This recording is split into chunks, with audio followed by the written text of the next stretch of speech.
Assalamualaikum warahmatullahi wabarakatuh. Salam sejahtera bagi kita semua. Shalom, Om Swastiastu, Namo Buddhaya, dan salam kebajikan. Saya, Putri Hasyan Selalahi, akan membawakan beberapa materi mengenai Capitas Lecta Hukum Pidana. Yang pertama, ada kebijakan pengamanan lapas di Indonesia. Banyak orang yang masih bingung tentang perbedaan lapas dan rutan.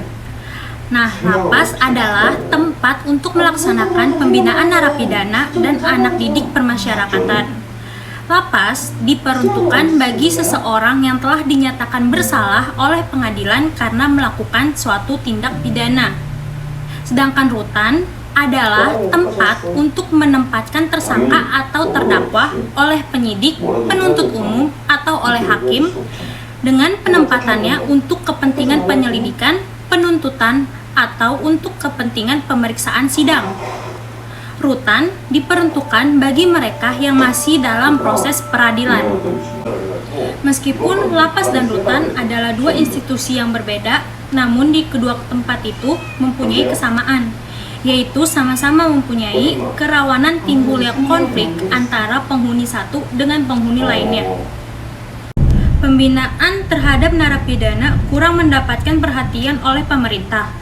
Hal ini dapat dibuktikan oleh maraknya kasus over capacity atau jumlah napi yang terlalu banyak, pemberian fasilitas mewah kepada napi, larinya penghuni lapas, peredaran narkoba di lapas, dan penyiksaan napi oleh napi lainnya. Lapas dikatakan aman jika adanya sistem manajemen keamanan, adanya unit pengambilan keputusan yang melakukan perancangan pengawasan sistem, adanya unit kerja yang mengimplementasikan sistem, adanya SOP, adanya pelatihan yang terus-menerus, adanya perlengkapan yang memadai, dan adanya kompensasi dan sanksi yang tepat. Persoalan keamanan dan ketertiban lapas diatur pada pasal 46 sampai dengan pasal 50 Undang-Undang Nomor 12 Tahun 1995 tentang Permasyarakatan dengan materi yang masih sangat sumir. Di dalam pasal-pasal itu hanya diatur mengenai kewenangan kelapasan atau petugas lapas, kelengkapan dan sarana serta prasarana lain sesuai dengan kebutuhan untuk kepentingan keamanan dan ketertiban di dalam lapas. Demikian juga soal pengaturan keamanan dan ketertiban di dalam rutan, yaitu pasal 43 sampai dengan pasal 47 Peraturan Pemerintah Nomor 58 Tahun 1999 tentang syarat-syarat dan tata cara pelaksanaan, wewenang, tugas dan tanggung jawab, serta perawatan tahanan. Nampaknya pasal-pasal tersebut hanyalah copy-paste dari pasal 46 sampai dengan pasal 50 Undang-Undang Nomor 12 Tahun 1995 tentang Permasyarakatan. Ancaman dan kerentanan yang ada di lapas. Yang pertama, overpopulasi penghuni. Yang kedua, keterbatasan jumlah petugas jaga dibandingkan dengan warga binaan.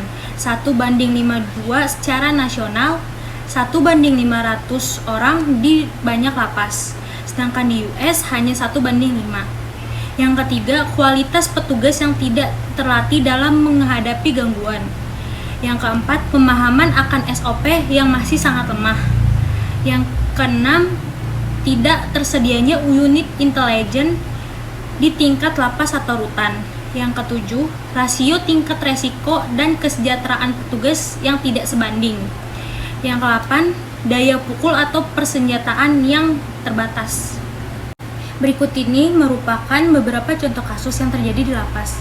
Yang pertama, adanya kebakaran hebat yang terjadi di Lembaga Permasyarakatan atau Lapas Kelas 1 Tangerang, Banten. Peristiwa ini terjadi pada Rabu, tanggal 8 bulan 9 tahun 2021 dini hari yang diduga akibat hubungan pendek arus listrik.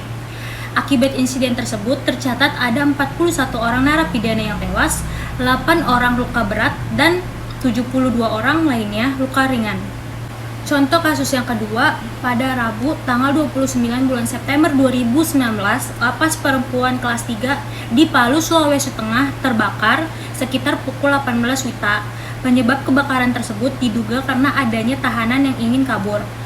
Pasalnya, akibat kejadian tersebut ada 46 narapidana yang berhasil melarikan diri. Selanjutnya yang ketiga, ada kasus kebakaran serupa seperti sebelumnya yang terjadi di Lapas Kabanjahe, Kabupaten Tanah Karo, Sumatera Utara yang terjadi pada Rabu 12 Februari 2020. Adapun penyebab kebakaran itu berawal dari adanya kerusuhan di dalam lapas. Sejumlah napi tidak terima melihat rekannya yang dihukum rantai oleh petugas. Upaya revitalisasi untuk mengantisipasi persoalan kepadatan hunian lapas yang paling mudah adalah segera dibangun bangunan atau kamar-kamar baru dan penambahan petugas, sehingga program permasyarakatan bagi warga binaan dapat dilaksanakan dengan wajar. Dari sisi peradilan pidana, sebagai konsekuensi dianutnya Integrated Criminal Justice System, persoalan kepadatan hunian lapas yang mengancam keamanan itu seharusnya bukan hanya persoalan lembaga permasyarakatan saja, melainkan persoalan seluruh subsistem peradilan pidana, seperti penyidik, penuntut umum, dan hakim. Materi yang kedua yaitu capital punishment atau pidana mati. Menurut Ruslan Saleh, pidana mati merupakan jenis pidana yang terberat menurut hukum positif kita. Bagi kebanyakan negara, soal pidana mati itu tinggal mempunyai arti kultur historis. Dikatakan demikian karena kebanyakan negara tidak mencantumkan lagi pidana mati di dalam kitab undang-undang hukum pidananya. Jenis pidana dalam KUHP. Yang pertama ada pidana pokok, yaitu pidana mati, pidana penjara, pidana kurungan, pidana bersyarat, dan pidana denda. Yang kedua ada pidana tambahan, yaitu pencabutan hak-hak tertentu, perampasan barang tertentu, dan pengumuman keputusan hakim.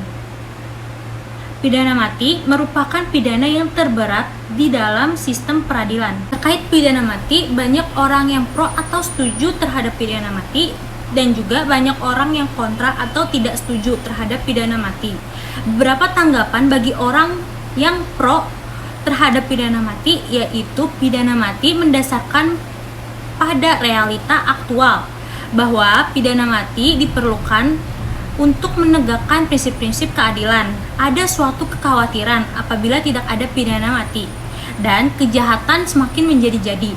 Lambroso dan Garofalo membela hukuman mati. Hal ini dikarenakan pidana mati merupakan alat yang mutlak yang harus ada pada masyarakat untuk melenyapkan individu yang tidak mungkin lagi dapat diperbaiki. Berikut ada beberapa pendapat bagi golongan yang kontra terhadap pidana mati. Yang pertama ada Bakaria yang menentang pidana mati karena pidana mati bertentangan dengan kontrak sosial. Karena hidup tidak dapat dihilangkan oleh sesuatu yang legal. Sedangkan menurut Ruslan Saleh, beliau mengungkapkan bahwa orang semakin tahu betapa buruknya pidana mati itu, sehingga banyak negara yang menghapus pidana mati. Yang kedua, ada pendapat menurut khalayak umum mengenai pidana mati. Mereka keberatan terhadap pidana mati karena dengan dijatuhkannya pidana mati, maka tidak dapat diperbaiki lagi apabila kemudian terbukti jika putusan hakim yang dijatuhkan pidana mati didasarkan atas kekeliruan atau keterangan-keterangan yang tidak benar. Selain itu, pidana mati juga dapat dikatakan melanggar hak asasi manusia. Selanjutnya ada pengaturan pidana mati di KUHP. Yang pertama ada pasal 104 mengenai makar terhadap presiden dan wakil presiden. Yang kedua ada pasal 111 ayat 2 yaitu mengenai membujuk negara asing untuk berperang. Yang ketiga ada pasal 124 ayat 1 yaitu tentang membantu musuh waktu berperang. Yang keempat, menyebabkan huru-hara yang diatur pada pasal 124 BIS. Yang kelima, pada pasal 140 ayat 3 yaitu makar terhadap raja atau kepala negara sahabat. Yang keenam, pembunuhan berencana yang diatur pada pasal 340. Yang ketujuh, pencurian dengan kekerasan yaitu diatur dalam pasal 365 ayat 4. Yang ke-8, pasal 44 tentang pembajakan di laut, di pesisir, dan di sungai. Selain di dalam KUHP, ada juga pengaturan pidana mati di dalam undang-undang di luar KUHP. Yang pertama, ada Undang-Undang Nomor 35 Tahun 2009 tentang tindak pidana narkotika. Yang kedua, ada Undang-Undang Nomor 31 Tahun 1999 junto Undang-Undang Nomor 20 Tahun 2001 tentang pemberantasan tindak pidana korupsi. Yang ketiga, ada Undang-Undang Nomor 26 Tahun 2000 tentang tindak pidana terhadap hak asasi manusia. Selain itu, ada juga pasal 28I Undang-Undang Dasar Negara Republik Indonesia yang isinya yaitu hak untuk hidup, hak untuk tidak disiksa, hak untuk kemerdekaan pikiran dan hati nurani, hak beragama, hak tidak diperbudak, hak untuk diakui sebagai pribadi di hadapan hukum, dan hak untuk tidak dituntut atas dasar hukum yang berlaku surut. Adalah hak asasi manusia yang tidak dapat dikurangi dalam keadaan apapun. Pelaksanaan pidana mati yang kita ketahui biasanya ditembak, digantung, dipenggal, atau minum racun. Di Indonesia sendiri diatur pada pasal 11 KUHP. Pelaksanaan pidana mati dijatuhkan oleh pengadilan di lingkungan peradilan umum atau peradilan militer dengan cara ditembak sampai mati. Itu menurut ketentuan-ketentuan yang ada di Undang-Undang Nomor 2 Tahun 1964. Sebelum adanya ketentuan-ketentuan di dalam Undang-Undang Nomor 2 Tahun 1964, pidana mati dijalankan oleh algojo di tempat penggantungan dengan cara menggunakan jerat di leher terhukum dan mengikat jerat itu pada tiang gantungan dan menjatuhkan papan tempat orang itu berdiri. Pemberitahuan kepada terpidana yang dilakukan oleh jaksa tinggi atau jaksa yang bertanggung jawab bahwa akan dilaksanakannya pidana mati dalam waktu 3 kali 24 jam. Bila terpidana ingin mengemukakan sesuatu, maka keterangan itu atau pesannya akan diterima oleh jaksa tinggi atau jaksa tersebut. Apabila terpidana berada di dalam keadaan sedang hamil, maka pelaksanaan pidana mati dilaksanakan 40 hari setelah anaknya dilahirkan. Biasanya terpidana mati bisa meminta makanan terakhir yang ingin dia makan dan juga bisa menulis surat untuk keluarganya yang akan ditinggalkan. Berikut ini ada beberapa contoh kasus pidana mati. Yang pertama, pada tanggal 21 Desember tahun 2000, Zainal ditangkap di tempat tinggalnya yang ada di Palembang, Sumatera Selatan atas kepemilikan 58,7 kg ganja. Awalnya Zainal dihukum 15 tahun penjara, lalu ditambah menjadi 18 tahun penjara. Akhirnya, pada 4 September 2001, Pengadilan Tinggi Palembang kemudian menjatuhkan vonis hukuman mati yang diperkuat dengan putusan Mahkamah Agung pada Desember 2001. Contoh kasus yang kedua ada Amrozi bin Nur Hashim. Ia seorang terpidana mati yang dihukum mati karena menjadi penggerak utama dalam peristiwa bom Bali tahun 2002. Ia berasal dari Jawa Timur. Amrozi disebut-sebut termotivasi ideologi Islam radikal dan anti barat yang didukung organisasi bawah tanah Jemaah Islamiyah. Pada tanggal 7 Agustus tahun 2003, ia dinyatakan oleh pengadilan bersalah atas tuduhan keterlibatan dalam peristiwa pengeboman tersebut dan divonis hukuman mati. Amrozi dihukum mati pada Minggu 9 November tahun 2008 dini hari.